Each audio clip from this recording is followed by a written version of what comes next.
Sir दुसरा प्रश्न असा की टेंबोडे गावामध्ये आपण मैदान राखू शकलो नाही, तर यावर तुम्ही काय सांगाल? हं, पण ही विरोधकांची बोंब आहे. याचा अर्थ काही सुभाषदादा पटेल, मला दादा सांगतात गावामध्ये आदराने. तर सुभाषदादाने एक ग्राउंड तर केलंच होतं ना. पालघर नगर परिषदमध्ये डम्पिंग ग्राउंड माझ्या गावात होतं. त्या डम्पिंग ग्राउंडला तिथलं बंद करून एकता परिषदची निवडणूक ज्यावेळी मी लढवली आणि मी उपनगराध्यक्ष झालो, त्यावेळेला माझ्याकडे बंड्या म्हात्रे, अमोल पाटील, मकरंद पाटील अशी असंख्य मंडळी होती. त्या सगळ्यांना घेऊन मी 12.5 एकरचं एक डम्पिंग ग्राउंड मुरेकुर हद्दीमध्ये केलं.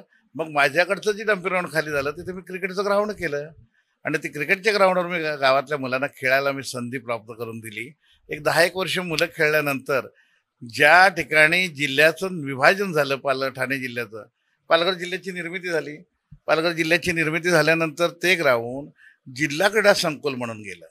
मला अतिशय माझ्या हातातनं माझ्या मुलांचं खेळायचं क्रिकेटचं ग्राउंड गेल्याचं जेवढं दुःख आहे, तेवढाच आनंद मला हा देखील आहे की जागतिक लेवलचे सगळे खेळ आजच्या घटकेला, आंतरराष्ट्रीय पातळीची धावपट्टी तिकडे होते. टेबल टेनिस असेल, निवल टेनिस असेल, हॉकी असेल, फुटबॉल असेल, व्हॉलीबॉल असेल, तरण म्हणजे आपण अनेक तिथे त्याच्यामध्ये जिल्ह्याचे विद्यार्थी येतील आणि तिथे शिकतात. आताही काही स्पर्धा होतात. काम चालू आहे. 40-1 करोड रुपयाचा मला वाटतं निधी त्याला लागणार आहे. तोही देखील सुरू आहे येण्याकरता.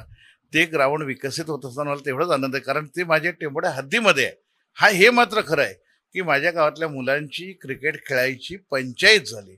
आता मी काय करणार आहे, पालघर नगर परिषदमध्ये ज्या ज्या प्लॉटवर पीजी आहे ते काही प्लॉट धारक माझ्या संबंधातले आहेत, जवळचे आहेत, त्या जागा नगरपालिका हस्तांतर करून त्यांना त्याचा TDR देऊन त्या जागेमध्ये रात्री सुद्धा खेळता यावं अशा प्रकाश झोतातले आणि एखादा तरी शार्दूल ठाकूर आमच्या पुन्हा टेंभोड्यातनं तयार व्हावा आणि क्रिकेट खेळत असताना अशा प्रकारची ग्राउंड मी विकसित आता नक्की करणार आहे आणि ते केल्याशिवाय मी राहणार नाही.